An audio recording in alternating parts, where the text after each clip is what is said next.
When it comes to your network, visibility is imperative because you can't secure what you can't see. Riverbed's network performance management solution gives you 100% network visibility 100% of the time. Now you can resolve performance issues and security threats up to 90% faster and reduce response time, damage, and cost spent on remediation and containment efforts. Connect with Riverbed today and learn how their NPM solution can protect your network by visiting securityweekly.com/Riverbed.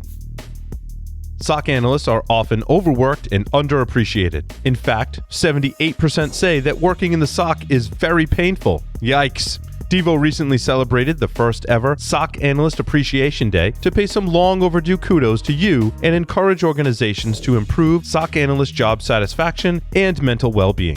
If you missed the event, no worries. You can watch all the sessions on SOC career development, overcoming the challenges of SOC work, and more on demand. Visit securityweekly.com/Devo to watch. Welcome back to Enterprise Security Weekly. Do you have a specific guest or topic that you want us to cover on one of the shows? Submit your suggestions for guests by visiting securityweekly.com/guests and completing the form. We review suggestions on a pretty regular basis, and we'll reach out to you once reviewed. It's a really fun process, by the way, too. We do research as we go through the guests. Who are they? What kind of stuff have they been talking about? What are they proposing to come on to talk about? It's one of my favorite parts of the sausage making process behind the scenes with the podcasts. It's perhaps the worst metaphor I could have used. All right, now on to the news. So cool to hear the background and the backstory of how that actually works. Yeah. So, all the hosts get together and we just kind of cover all the podcasts all at once. And, Sam starts going through and, people are telling stories of, oh, I know that person. Like we used to do this and that, back in the day, something like that. And we find interesting trivia about them as we Google them. As we're looking. God, I wish I could have been a fly on the wall the first time I was a guest on this podcast and what you guys had to say about me behind the background. Oh man, there's some great unpublished conversations that go on behind the scenes. I'm sure there are. All right, so we're going to do the news now. securityweekly.com/ESW254 if you want to follow along and check out the notes for this episode and the news details here. I think first off, honestly, Tyler, if you want to go ahead and do that shot, I queued up the very first one for you because I saw you had a bit of a rant going on this. I did have a rant. That was a 2 a.m. rant. Those are the good ones.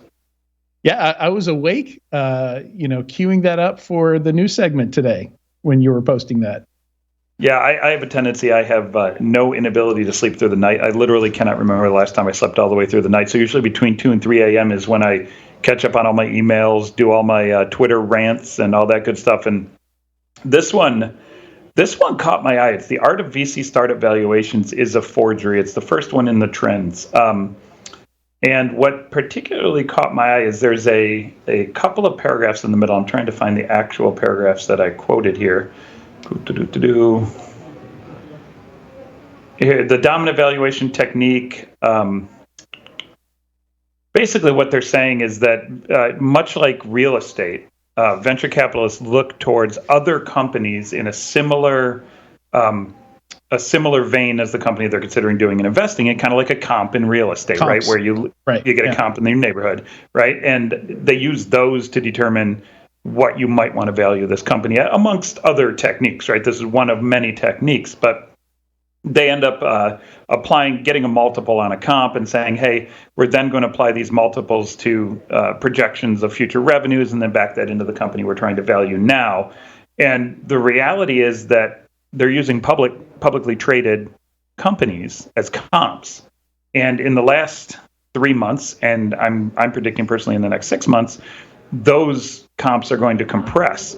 And so the big worry that I'm seeing is what's going to happen to all of the venture capitalists that invested hundreds and hundreds of millions of dollars into $8 billion. Cue the decacorn image here. That invested all this money into these decacorns, these monstrosities on $20 million of revenue and $8 million of valuation when the public comps squish. And so that's exactly what we're seeing happening. And this article, I thought, did a really, really good job of talking about how those valuations actually occur. And then you can directly extrapolate where the danger is going to come in from. It's going to leave a lot of VCs holding the bag, in my opinion. But then again, I've been wrong many times in my career, so this is probably another chance to be wrong. I get the sense that there's a lot of hot potato going on here, because if you're early stage, you're not really worrying too much about the exit, the outcome, because there's going to be a later stage in most cases. Those later stage VCs are going to pick it up. The later stage VCs, maybe it's the same thing, but with private equity, or you've got investments in enough companies that you're not worried about the outcome, because some of them are not going to do well or are going to fail or something like that.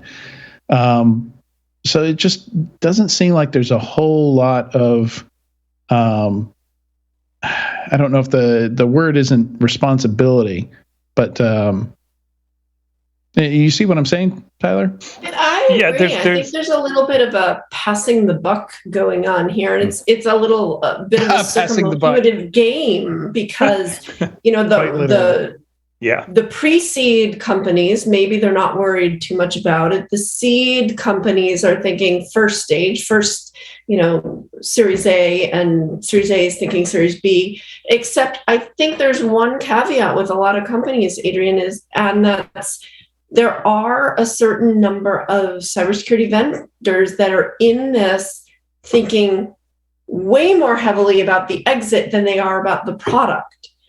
Their whole goal is to get to the exit as quickly as possible versus making a great product that somebody will buy. And the investors, the VC firms, are counting on a percentage of their companies actually following through on the value, on the quality. And so it goes back and forth where the responsibility may or may not be. And the VCs are betting that there's going to be enough companies in their portfolio that care.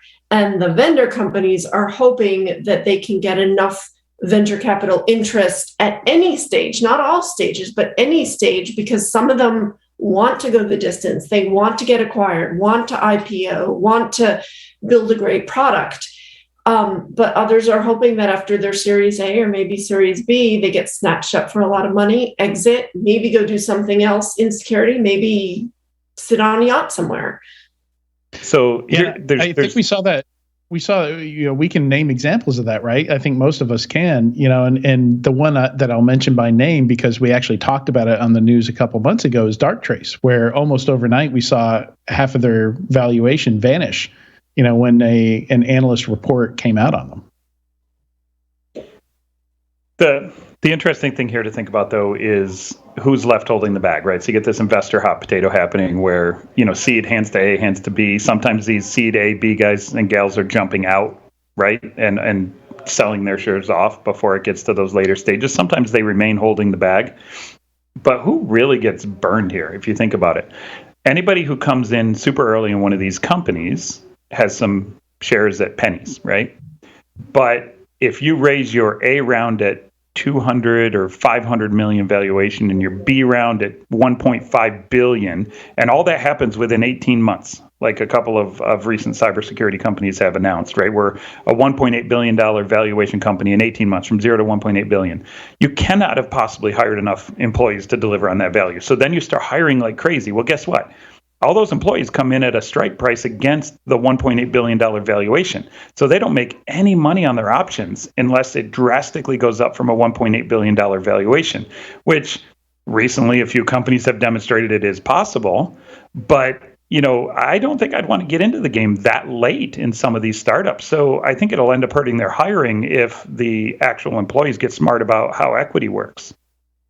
I thought you were going to say customers when you're talking about who gets left holding the bag, but to your point, I can't tell you how many friends and colleagues I've talked to that have joined companies right before an exit, having no idea that an exit was about to happen, hoping their options would be worth something, and just nothing.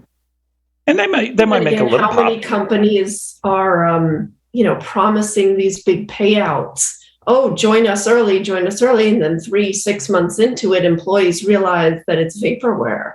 So it's a double-edged sword. I think, Tyler, to your point, this is a huge problem because we don't know who's left holding the bag. It's probably not going to be the person who started the company unless they're not very smart about funding. And it's probably not going to be the VCs because they have the experience in investing, right? Yeah, so unless you're a really bad VC, you're not going to set up the deal in a way that's going to come back to bite you often enough that it's going to matter.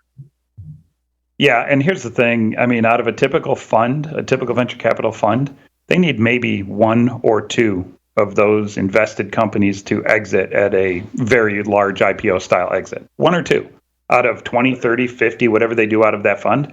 1 or 2 companies will return the entire fund, and then everything else is gravy.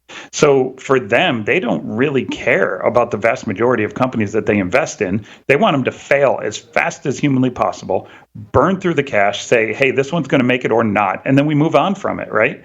You got to look at it as the incentives of everybody involved in the game.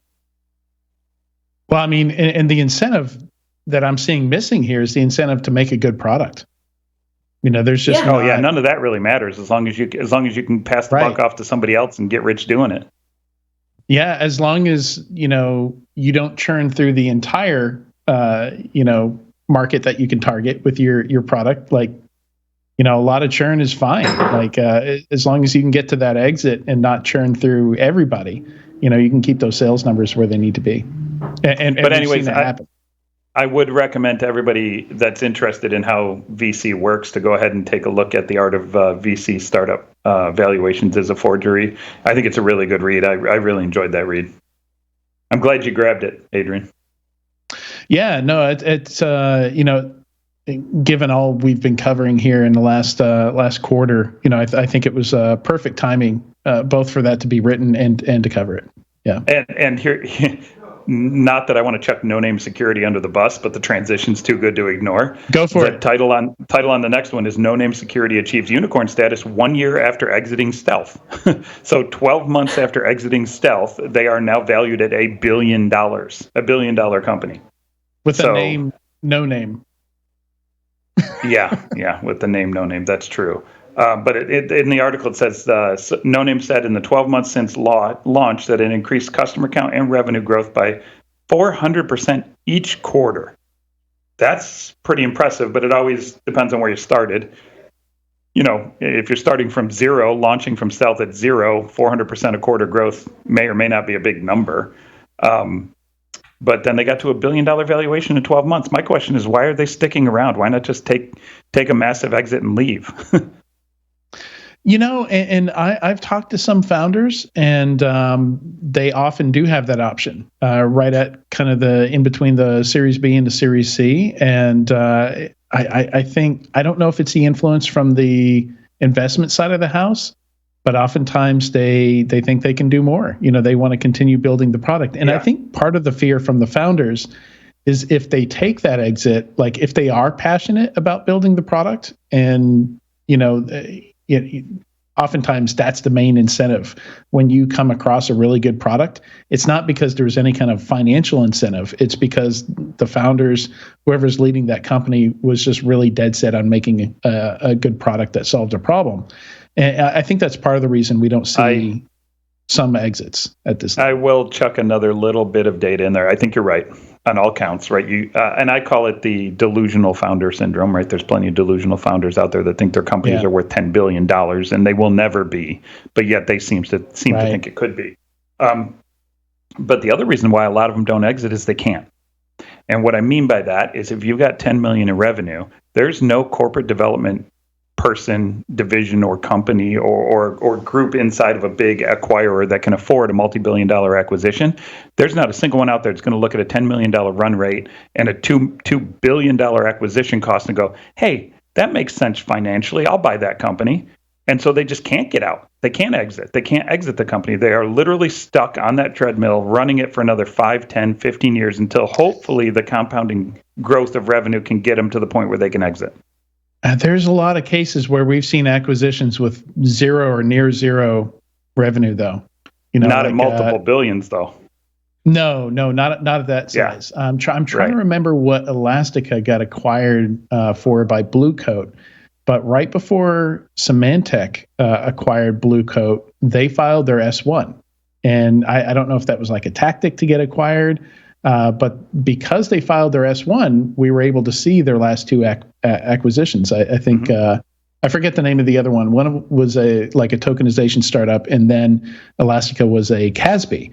And the total revenue for Elastica since inception was something like $635,000. Like not even $1 million. Do you know what they got? Do you know what they got acquired at? That's what I'm trying to remember. Yeah. So here's the thing, right? There's a certain amount of intrinsic. Yeah, there's a certain amount of intrinsic value that a M&A play can justify. Like, hey, it's going to cost us $20 million, $50 million, $100 million to build this in-house. We can buy it for 80, or we can buy it for a discount of 20% against the build-buy model, right? And there might even be, hey, we can't execute to build this. We know we can't execute to build this. So maybe we might even overpay for it to a degree, right? There's a certain amount of intrinsic value that comes from a strategic acquisition. But at some point, the return on the capital spent against revenue has to be factored into the purchase price. And that's why you won't see a 10, 20, $30 million company acquired at $2, $4, $6, $8 billion, because there's just no way for that to ever become a financially smart acquisition. So I got a number for you. But at the same time, you do have acquihire, acquihires part of every the once intrinsic in a while value, where they're, acquiring either the talent or the market space, aka buzzword of the day, so that they don't have to start from scratch with the product. And we've definitely seen that in the last few years where, yes, I believe you start with a delusional entrepreneur, like you said, but then they reach a certain point where either their investors are saying, no more, we're certainly not going here, or they've hit a wall with, something else. It could be development, it could be sales, it could be a lot of things.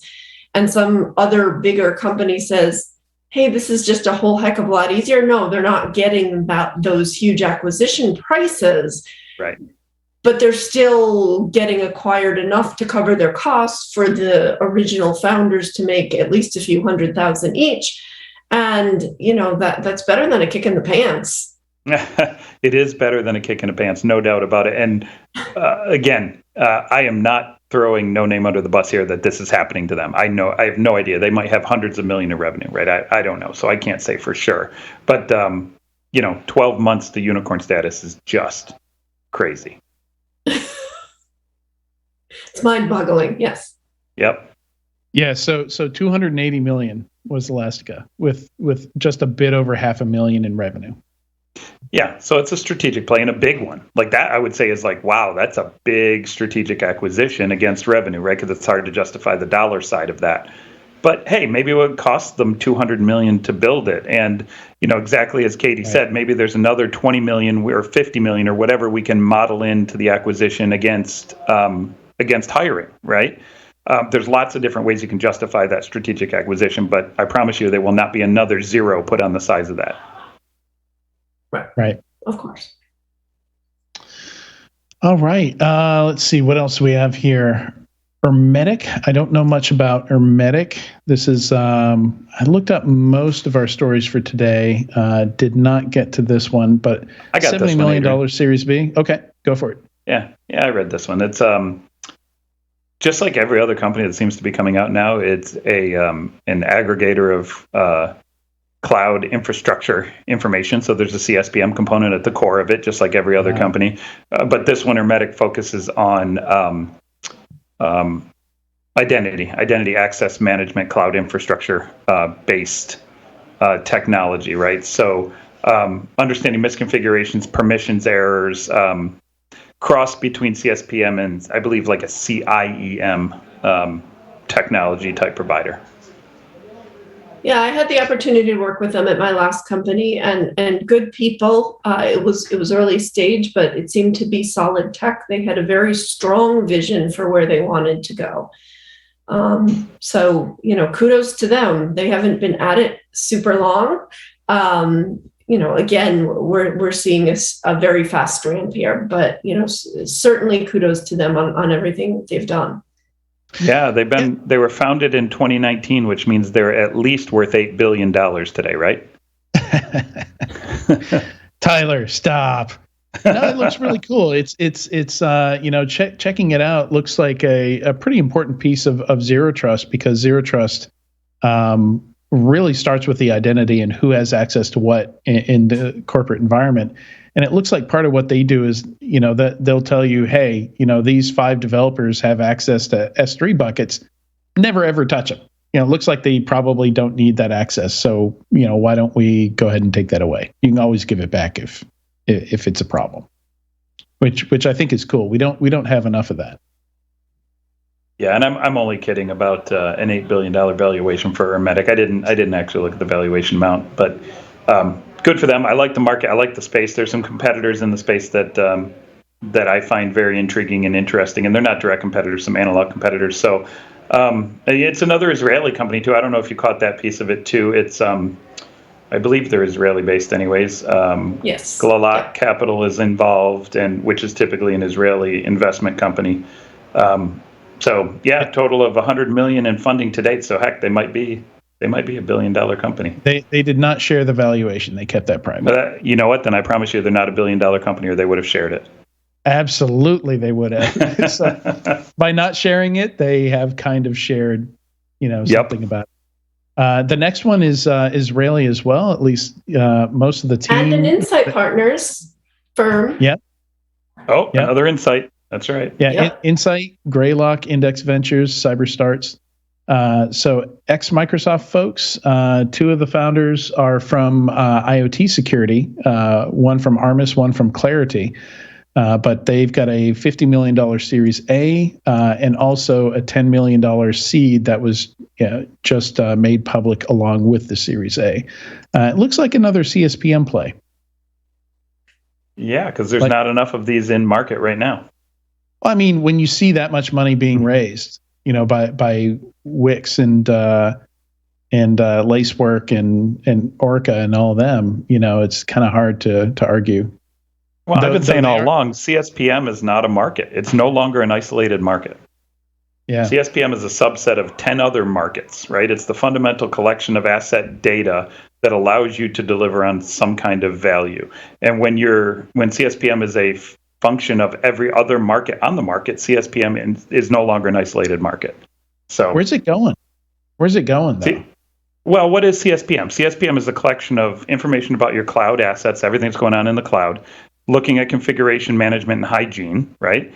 And if you think about that, that's the fundamental underpinning of literally every security technology you have that's a modern security technology, right? It's understanding what you've got and the hygiene of it, and then applying some kind of context to that to take you to some kind of advanced value proposition. So if we take the one we were just talking about, the Hermetic guys, and I don't know this very well, so I'm making some assumptions on what they do. But what are they? They collect all of the asset information about the cloud and then look for permission-specific things on top of that, right? So they have a CSPM plus something that takes the context and applies it to a whole nother level, right? A whole new value proposition. And so I don't think CSPM is a standalone market for much longer, if it even is a standalone market at the moment. Yeah, so it sounds like it's all sitting in, if you look at the cyber defense matrix, all in that identity column. That stuff that's I guess that's left of boom.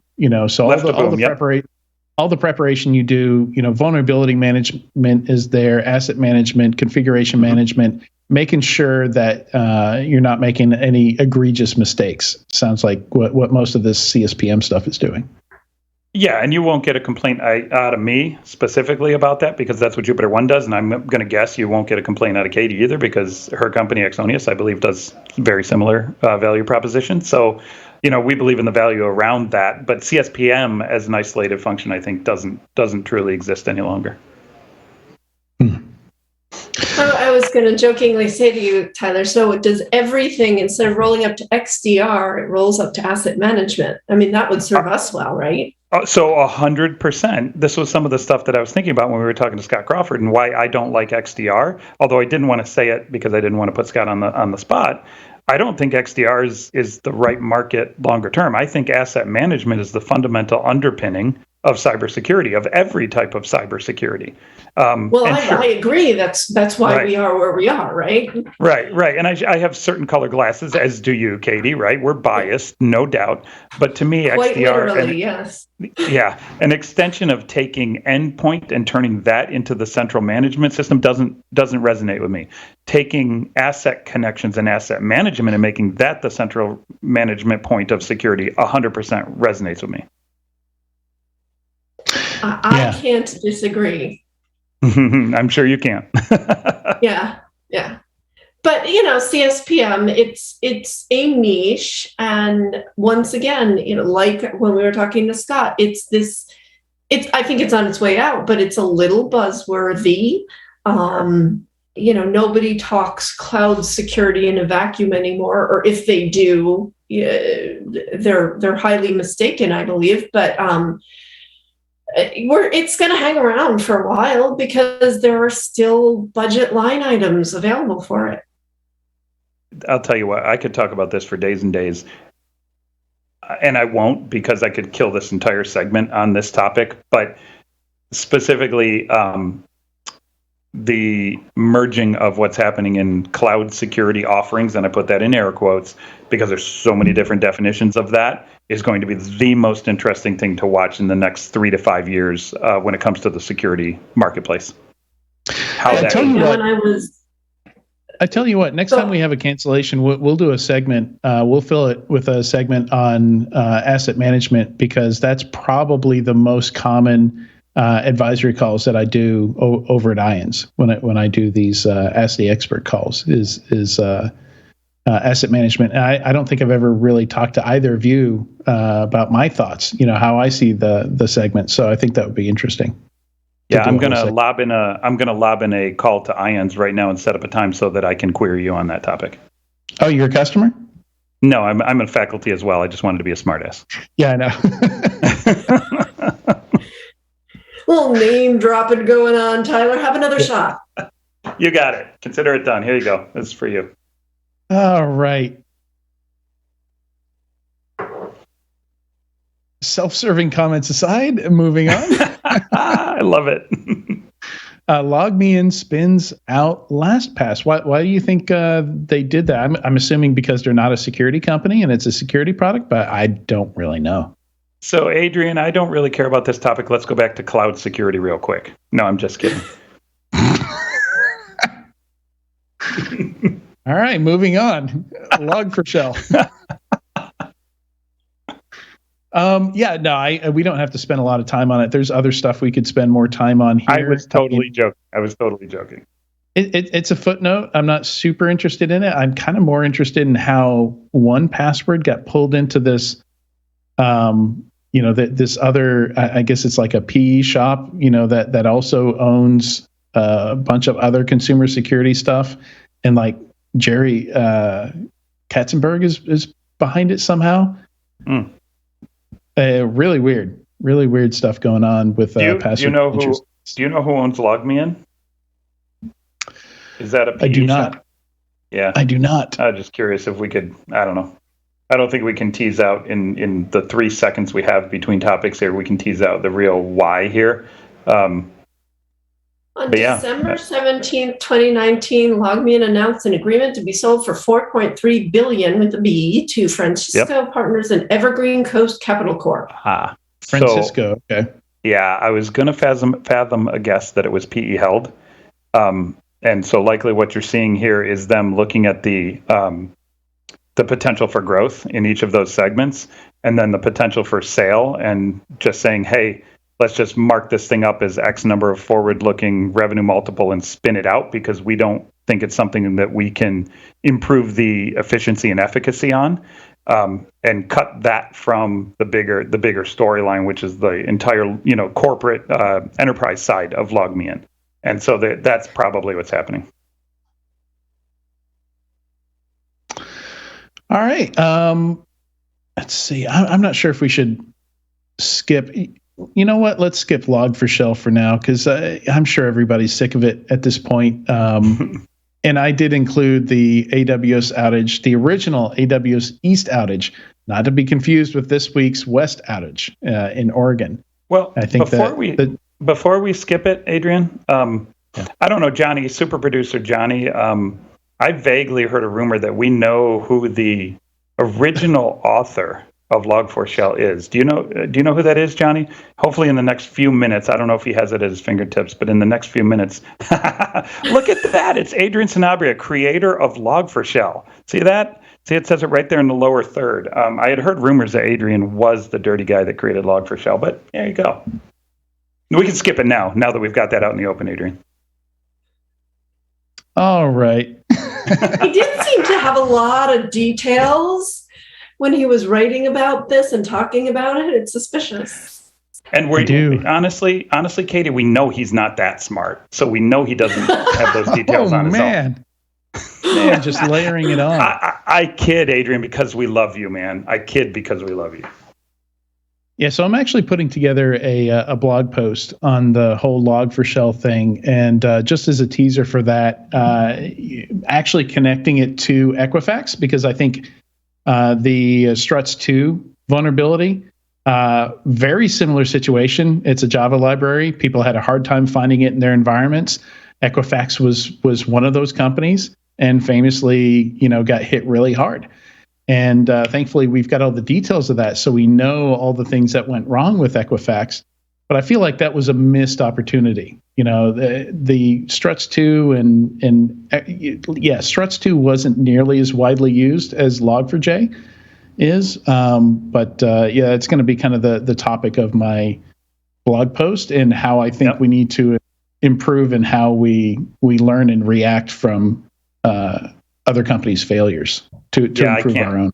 I cannot wait to read that blog post. I'm sure it's going to be awesome. One thing that does worry me, though, is Equifax. Obviously, they call it the Equifax breach, right? I wonder what company is going to get tagged with the Log4j breach. Who is going to be the XYZ breach, right? What's the company that's going to get tagged with it? Who already has and doesn't know it yet.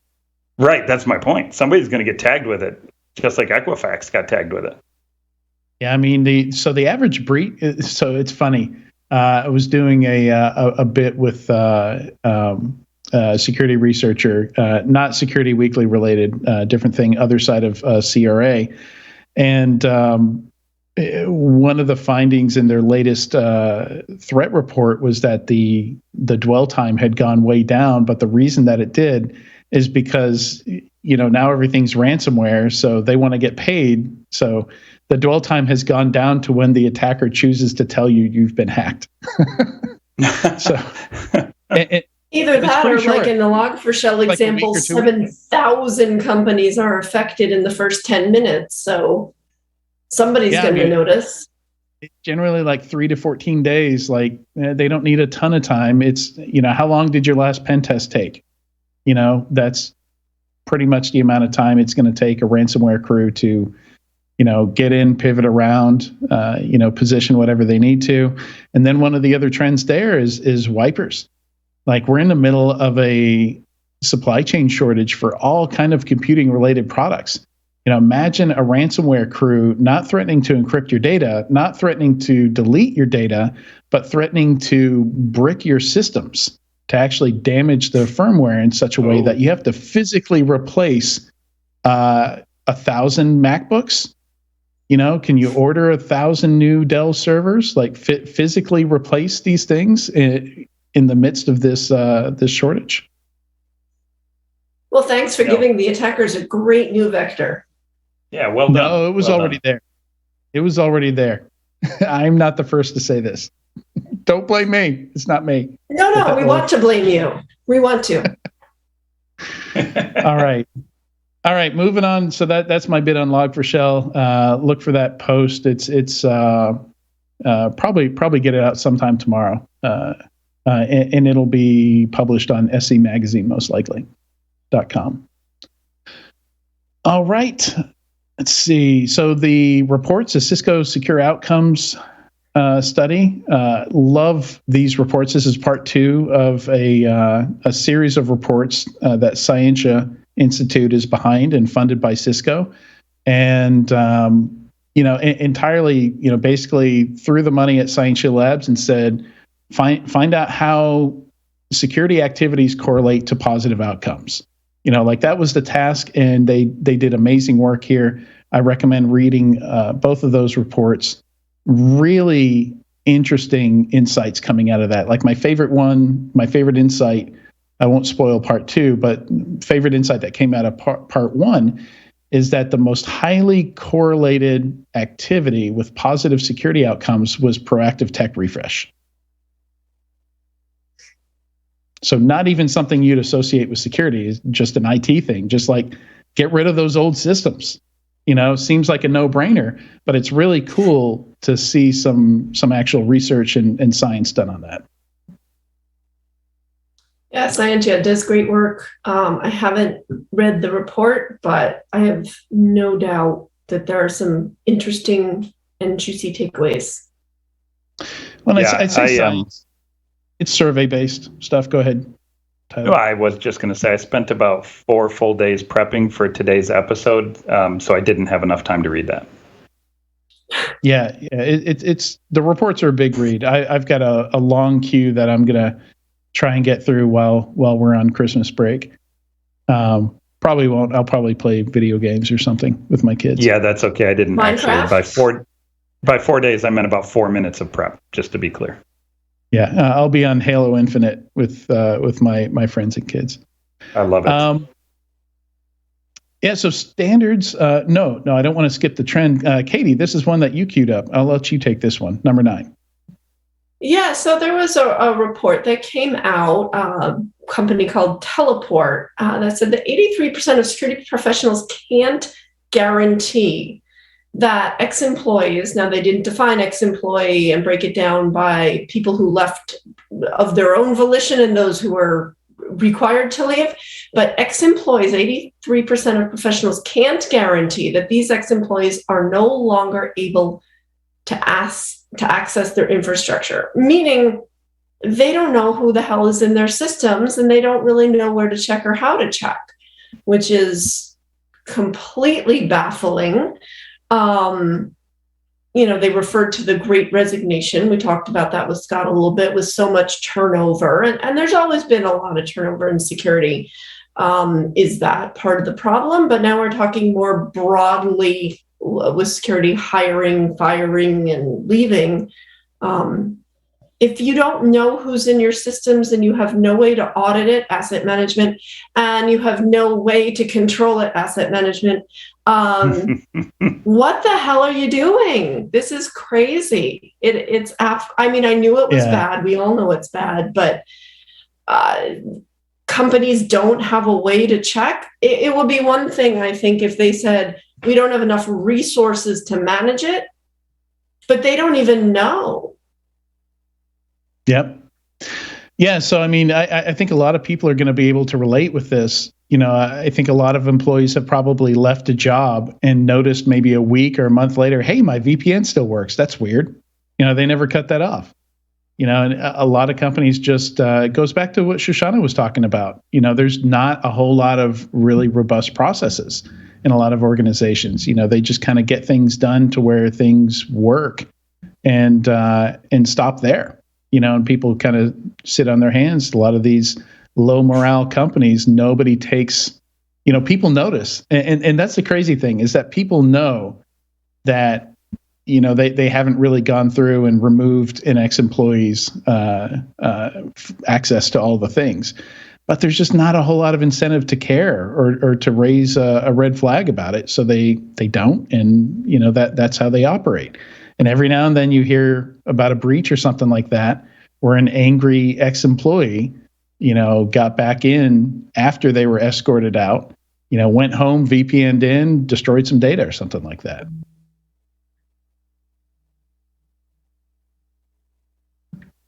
I'm a little flabbergasted here because I understand that it happens. I know what happens. We all do. But it's just to this extent, And there is the technology out there.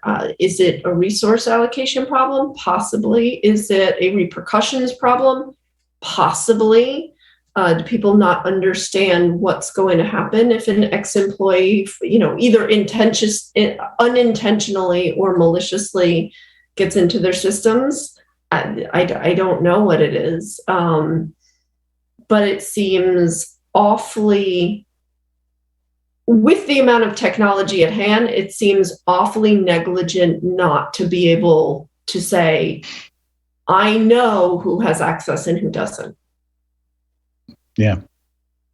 Yeah, I mean, it just takes somebody that cares enough about it to make sure that there's a well-defined, robust process, and that people don't fall through the gaps. Part of the problem is maybe your sunset process for employees leaving the organization has 80% of systems on there, but when there's system administrators or executives, like, you always end up with these kind of niche one-off, maybe SaaS applications or systems that only a handful of people have access into that aren't on that checklist, so they get missed. So it's kind of a tough problem. It goes into tech debt and just kind of organization in general. It's a hard problem, especially with turnover. The person that built that checklist, the next person that comes in and uses it, maybe doesn't keep it up to date as new systems come on, yep. Or we've introduced SSO and nobody's updated the sunset checklist, when really it should be fully automated, right? These days you should be able to press a button and just all joking aside, me and Tyler, identity governance is not a new thing; it's a real thing, and it's a really, really important thing that I wish companies would take a lot more seriously. And there are tools out there, not the company necessarily that I work for, that Tyler works for, but identity governance companies who can absolutely help with this. Yeah, the biggest thing that irritates me is we didn't turn off their account because we still need to access their email. They have access to customer, like we need those threads and stuff like that. And like Exchange has a solution for this. You give their manager access to their email box through their account. You don't need to keep that ex-employee's account active for them to access that email. Like there's a feature built in exactly for that use case, but people, I guess a lot of people don't realize that. Or stopgap solution is just force reset password. Right. It's not the best solution, but it's certainly a decent enough one that could work for a little bit. Yeah. So look, I want to cover these next ones real quick and get to our squirrel story. Kind of along the lines of what we're talking about, NIST has a standard on developing cyber resilient systems. And part of the focus here is something that we hit on before, is that the security team, I think Shoshana mentioned it, can't do all the lifting. The security team's never going to be big enough to do all security things for all the organization. So building cyber resilient systems, one of the point here in this new NIST standard is that, look, some of these responsibilities need to exist. They need to be redundant. They need to exist outside the security organization. And it looks like an interesting read. Also something I probably will not get to during the Christmas break, but I probably should. Yeah, I'm sure it's an interesting read because, NIST standards tend to be amazingly great reads. Page turners. And then definitely what I'm doing with my New Year's Eve, y'all. There it is. Then on the federal side here, we saw a bunch. I forget, Katie, how many bills we were talking about. A couple months ago. It was 18 or 19, something like that. So I think a bunch of those got pushed through with this defense bill that went through. But to my frustration, something I'm very passionate about is the incident reporting piece. That requires companies to report some details of incidents if and it was reduced. It was, if they're a federal contractor that does business with, certain federal entities, there was a requirement for them to, both a time requirement and I think an information requirement on what they had to share about those incidents. And that got cut. Because apparently it was a very political issue, whether or not to take care of cybersecurity.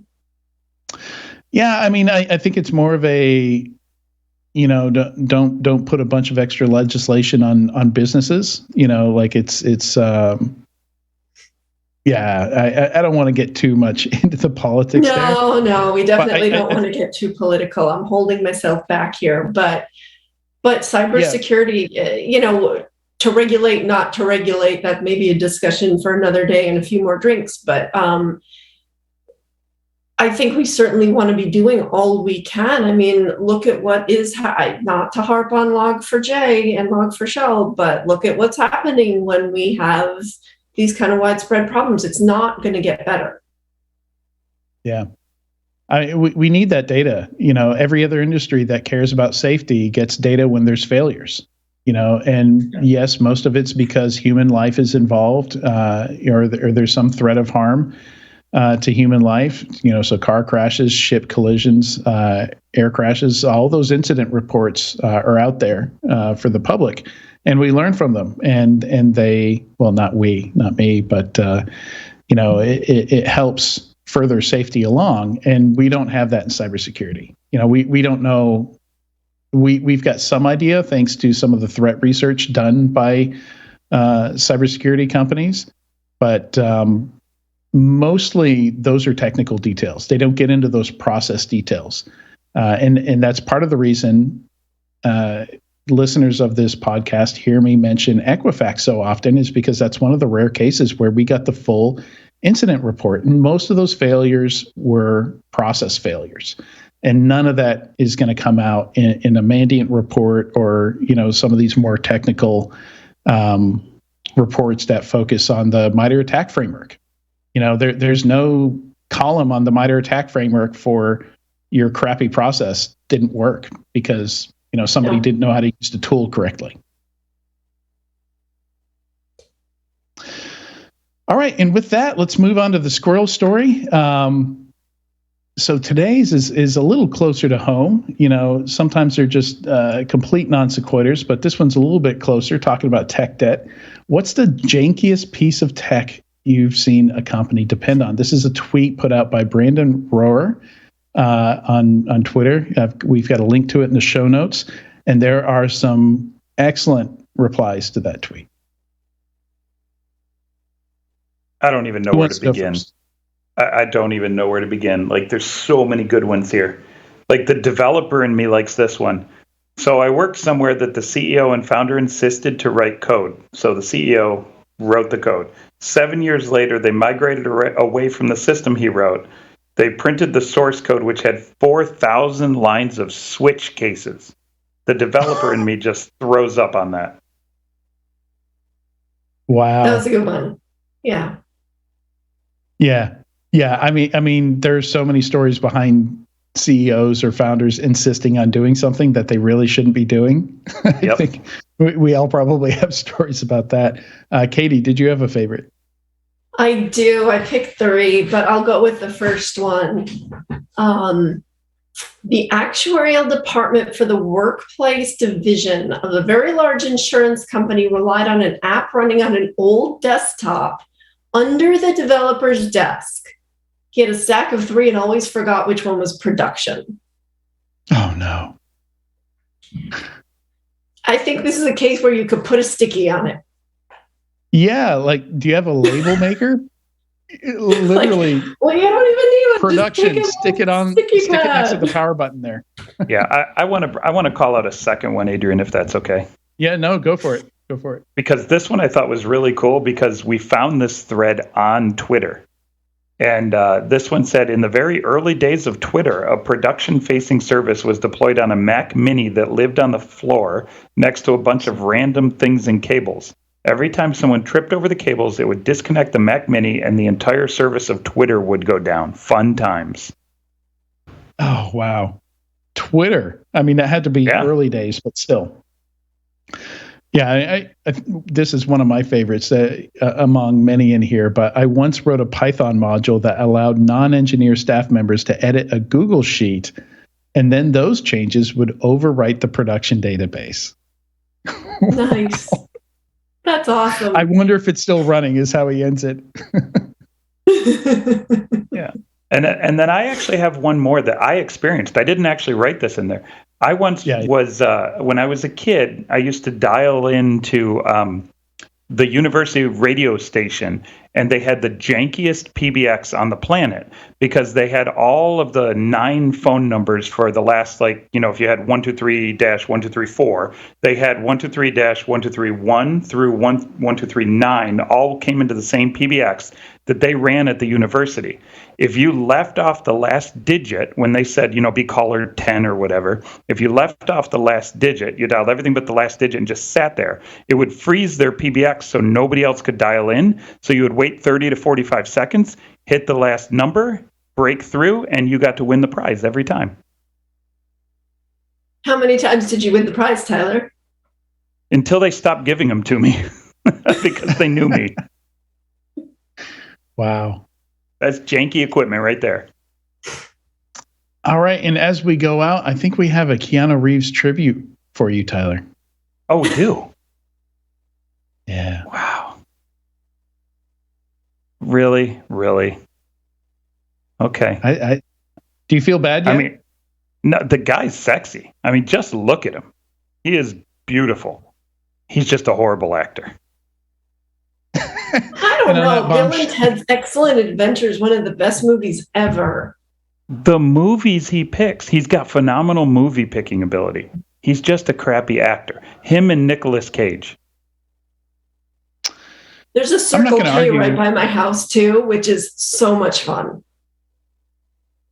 Yeah, I mean they're both they both have their purpose in Hollywood. Like one purpose, exactly. Yeah, one.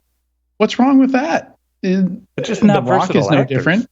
It doesn't mean I don't enjoy Dwayne Johnson in movies. I know exactly. Now, see, I disagree, but I think Dwayne Johnson's a better. I think Dwayne Johnson's a better actor than both Keanu Reeves and Nick Cage. And the reason why is because I've seen Dwayne in action movies. I've seen him in rom-coms. I've seen him in comedies. He's multifaceted. He's not Keanu, where he basically all he can do is go, whoa. And act Keanu stupid. Doesn't have, I'll give you that. Keanu doesn't have range, but I feel like Nick Cage has way more range than Nick Cage. He was in Valley Girl and he was in Night at the Museum. Those are totally different movies. All right, I'll give it to you with Nick Cage. Maybe I can understand an argument for him, but Canoe is awful. Canoe? I'm not familiar with that one. Can't say I'm familiar with that one at all. Keanu Reeves, yeah. Keanu Reeves. All right. And on that, we'll just have to agree to disagree. Thanks so much, Tyler and Katie, for joining me today. And a big thanks to everyone watching or listening to this week's episode of Enterprise Security Weekly. We have one more episode coming at you the 23rd of December, the night before Christmas.